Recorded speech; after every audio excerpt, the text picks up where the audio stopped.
साथियों, आपके पेपर में आपसे डाइवर्जेंट थिंकिंग और कन्वर्जेंट थिंकिंग पर प्रश्न पूछे जाते हैं। तो सबसे पहले आप ये देखिए कि जो हमारा ब्रेन है उसको हम दो हिस्सों में बांट देते हैं अपने समझने के लिए। एक और हमारा आया लेफ्ट, तो दूसरी ओर हमारा आया राइट। ठीक है। जो ये हमारा लेफ्ट वाला हिस्सा है इसमें होती है convergent thinking,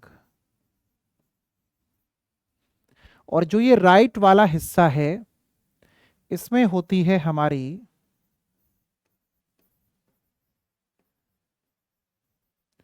divergent thinking. Convergent thinking हमारी क्या होती है, चलो एक सिचुएशन क्रिएट करते हैं समझने के लिए। डाइवर्जेंट को भी साथ में समझते हैं, दोनों को एक साथ में। क्या हुआ कि कोई एक प्रॉब्लम जो है वह एक पूरी टीम को दे दी गई, और उस टीम के अंदर बहुत सारे लोग थे। उस टीम के अंदर बहुत सारे लोग थे। एक बच्चा जिसका नाम है भास्वत, एक बच्चा जिसका नाम है मुकुल, एक बच्चा जिसका नाम है आयुष, एक बच्चा जिसका नाम है अंकित, अपूर्व, समझ रहे हो, हिमांशु, रेणुका, ऐसे बहुत सारे अलग अलग बच्चे हैं। तो इनके सामने ना एक प्रॉब्लम दे दी गई, और इन सभी बच्चों को यह कहा गया कि ये बताओ इस प्रॉब्लम के कितने सारे अलग अलग समाधान हो सकते हैं। ध्यान देना, क्या कहा गया कि इस प्रॉब्लम के कितने सारे अलग अलग समाधान हो सकते हैं। प्रॉब्लम इनके सामने एक, और इन सबको कह दिया गया अलग अलग समाधान बताओ। तो सभी ने तो नहीं, लेकिन एक बच्ची ऐसी है जिस बच्ची का नाम है रेणुका। वो कहती है इस प्रॉब्लम को हम इतने सारे अलग अलग तरीके से सोल्व कर सकते हैं, इतने सारे अलग अलग तरीके से सोल्व कर सकते हैं। गजब की लड़की है, उसने अकेली ने ही एक प्रॉब्लम के मल्टीपल सॉल्यूशन बता दिए। तो साथियों, जब ऐसा कहा जाए ना कि प्रॉब्लम एक है, सॉल्यूशन मल्टीपल दे दे, तो वो डाइवर्जेंट थिंकिंग हो रही है।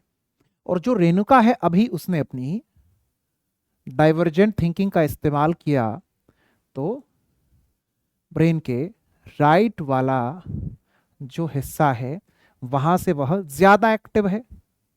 और जहां पर हम लोग डाइवर्जेंट थिंकर बन जाते हैं तो हम क्रिएटिव भी कहलाते हैं। क्या बात है, रेणुका तो क्रिएटिव है। लेकिन वहीं हमने ऐसा भी देखा कि यहां पर एक बच्चा बैठा हुआ है। इस जो पूरा एक समूह हम लोगों ने जो अलग अलग नाम लिए, एक बच्चा है जिसका नाम हम लोग मान लेते हैं कि आयुष है। ठीक है। जब आयुष का नंबर आया तो आयुष ने कहा कि देखो मुझे ना ऐसा लगता है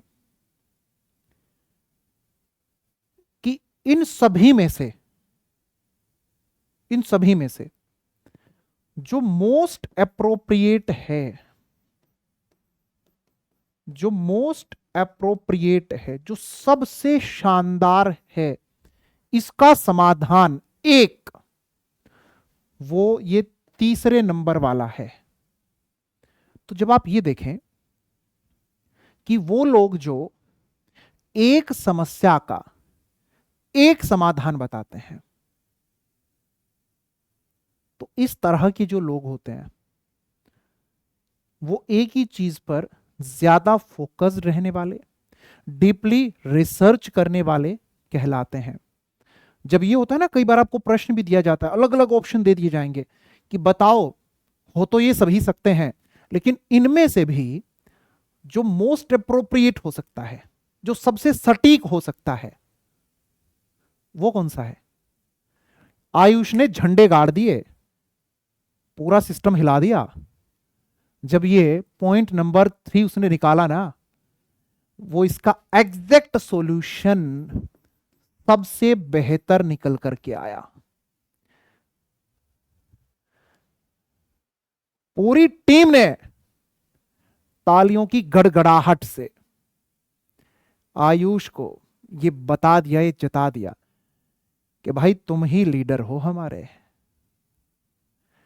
और वहीं उसी टीम में एक बच्ची रेणुका, उसके लिए भी वहां पर बहुत सारे उसके सम्मान में अलग अलग प्रकार के किस्से कहानियां गढ़े गए, बनाए गए, कैसे इस लड़की ने अकेली ने एक प्रॉब्लम के इतने समाधान निकाले। तो देखो, ये होती है आसान सी आप लोगों की कन्वर्जेंट थिंकिंग और डाइवर्जेंट थिंकिंग।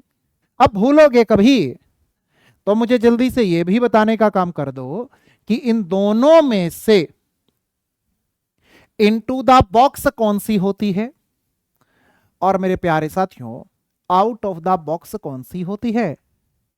जवाब आपको ही देना पड़ेगा। इनटू द बॉक्स कौन सी होगी और आउट ऑफ द बॉक्स कौन सी होगी? Convergent, into the box, divergent, out of the box. बढ़िया से पक्का समझ में आया है? भूलोगे नहीं आज के बाद। देखो अभी भी अगर कमी है तो और सारे एग्जाम्पल दे देंगे आपको। एग्जाम्पल अपने पास में पूरा भंडार है, तो जल्दी से कमेंट करें। AJAYSINGHKHARB, अजय सिंह खर्ब।